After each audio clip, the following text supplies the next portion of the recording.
dia a dia da economia. Com Miriam Leitão.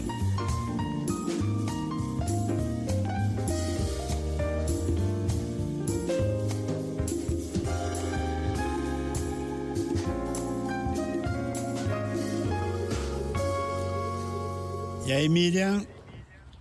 Boa tarde, Sardenberg. Boa tarde, Cássia. Boa tarde, ouvintes. Boa tarde, Miriam. Miriam, comentaram com o presidente Donald Trump se ele não estava preocupado com a desvalorização do dólar no mundo todo. E ele falou, não, estou achando ótimo.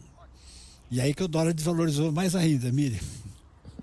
Pois é, ele está mentindo como sempre, porque é bom, por um lado, para uma moeda quando ela desvaloriza, né? É bom porque ele fica mais, a exportação fica mais competitiva, né? Exato. Tem mais possibilidade de exportar. Então, nesse aspecto, pode ser uma meia-verdade.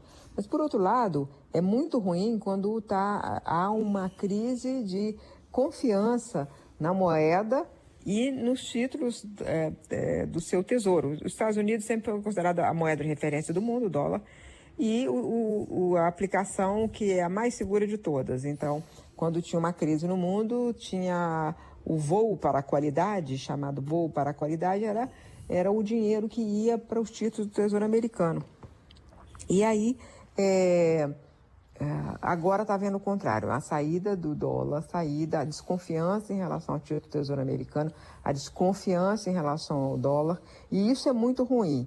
E está acontecendo numa proporção muito forte. O ano passado foi uma grande valorização do real aqui, se viu. Hoje, se você pensar o 2026 até agora, o Chile, a moeda do Chile, o dólar caiu 5,46% em relação à moeda do Chile, a moeda do Brasil 5%, um pouco além, 5,16%, Noruega 5,9%,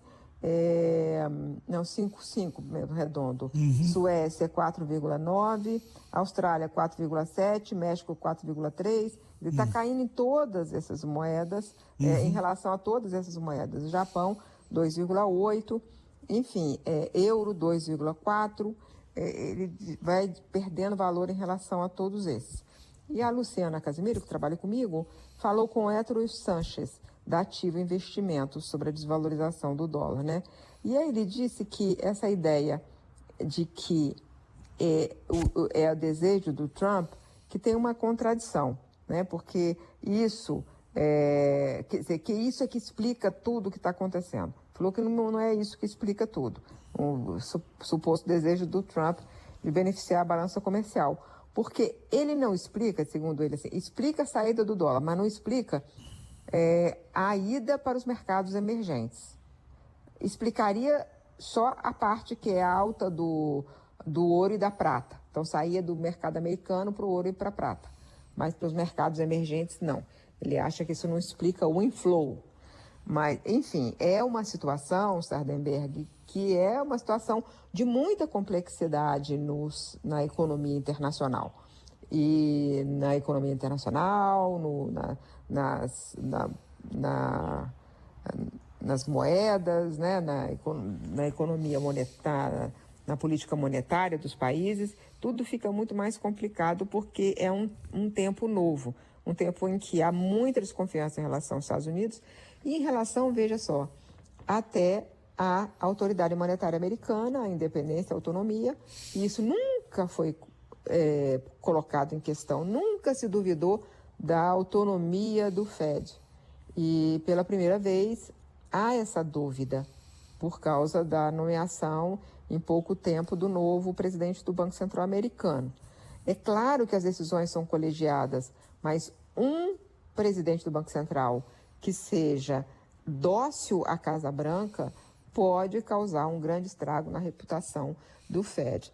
Então, Exato. veja que tem muitas peças se movendo no tabuleiro e peças que nunca se moveram ao mesmo tempo. Não tem explicação fácil e nem análise fácil sobre esse momento atual, Sardenberg e Cássia. É que vários, sobre a questão da moeda enfraquecida, moeda mais desvalorizada, ela favorece o comércio externo, mas por outro lado é também fonte de inflação, né? fonte de inflação, que é um calcanhar de Aquiles dele, já que ele chegou lá prometendo acabar com a inflação. A inflação diminuiu, mas ficou resistente, até pela política tarifária.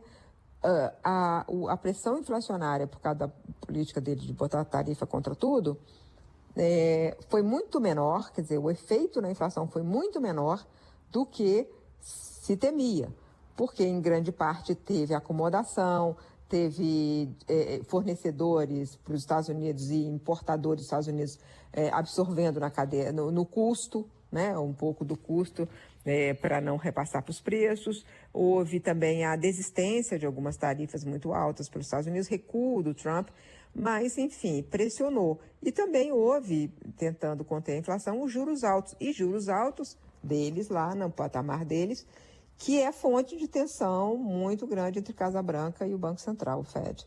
Então, você veja que só tem confusão, né? É muito perturbador. O Trump é um fator perturbador da ordem econômica americana e mundial. Isso sem falar na geopolítica, que hoje nós estamos falando só de moeda, inflação, tarifas e tal. Mas quando entra na geopolítica, aí é muito mais perturbador ainda. Sardenberg e Cássia. Obrigado, Miriam. Até amanhã. Até amanhã. Até.